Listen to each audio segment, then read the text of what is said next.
So I was having an interesting conversation with a friend the other day, and I thought that would make an interesting video topic. And I was kind of asked, like, why do you do challenges, but within a year and not just a month? I do things like quitting video games for a year. I'm currently doing a challenge where I'm doing a certain amount of daily push-ups per day for a year, quitting caffeine for a year, daily uploading for a year. And my response to her is something that I really have considered for a long time, where I think that anybody can endure inconvenience, pain, and suffering for a month. You can see a pretty definite endpoint. A month really isn't that long of a amount of time in the grand scheme of things. And I think that most people can pull it off. Like I went vegetarian for, I think it was like a little bit under a month at one point, and the only reason I stopped is because I got a job in fast food. So why do I pick a year? Well, it's kind of like the next best round number. You could do challenges for 3 months, 6 months, whatever, but I think a year really shows a strength in character. It shows that you really put yourself through the test to get to the other side. And she had replied saying that it would be really cool to be able to look back at a whole year's worth of progress and see where you went, and I completely agree. This channel is a good example of that. Have I gained a lot of subscribers relatively? No, actually I've only gained like 7 in the span of a year because I gain a lot, then I lose a lot. But what I've really gained from this experience is the knowledge of how to more quickly make videos. I would hope I have learned how to edit better, how to hopefully get better production quality.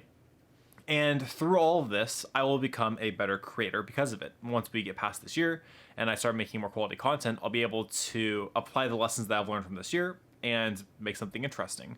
I've also learned what I like and what I don't like about making videos, and that really helps me figure out how to change up my processes. Another good example is with the video games. I quit video games for a year mainly because of a video I'd watched. I actually have this video on my channel, basically talking about like wasting your life. Now, I don't think that games are inherently a waste of your life. If you find enjoyment out of something and it makes you happy, it's not necessarily a bad thing. But I wanted to find something more tangible, And I spent this past year of not playing video games, getting a degree, an associate's degree, getting a much better job. I think I got promoted like right before all of this had happened. I've hit like almost 2.5 years in a relationship. I've been doing really good. And I want to use video games as a tool now, try to use it as a way to entertain other people around me, hopefully streaming and recording and uploading and, taking what could be considered a waste of time and making it into something that could be profitable. Looking at the daily push-ups, like my arms aren't exactly the biggest things on the planet, but they're going to get there. And I'm hoping that by the end of a year where I keep increasing push-ups once a day by one, I eventually get to the point where I'm doing like 50 push-ups a day, and it doesn't feel like anything. It's just normal, and my body like shapes because of that. That'd be really cool. I think that those kind of challenges really help create a sense of routine and make it easier for you to excel and to grow as a person. So if there are things that you want to do as a yearly challenge, you should do them. And you shouldn't wait until the New Year's. You shouldn't wait until next month. You shouldn't wait an hour from now. You should do it now. I've always been a big advocate of, so like when you get like that crackhead energy, it's like 3 a.m. and you're like, man, I could like write a book right now. Or, man, I really want to do some push-ups or go for a jog. I'm not exaggerating when I say you should do it. There have been times in my past where I felt so motivated to exercise that instead of waiting until the morning, waking up, I just went to the gym because I had a gym membership at the time.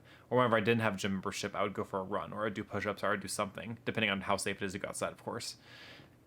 And the fact of the matter is, that kind of motivation will go away quickly. Those fleeting bits of motivation don't stay.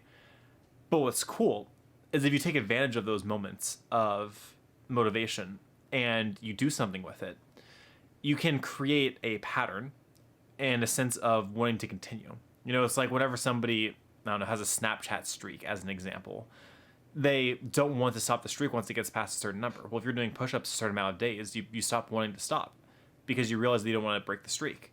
And that same thing applies to my channel and my exercise and my caffeine addictions and my gaming, So I hope that you take the opportunity, seize it, and act on your motivation whenever it comes to you, because you might find that it'll be easier to maintain that routine once you do so.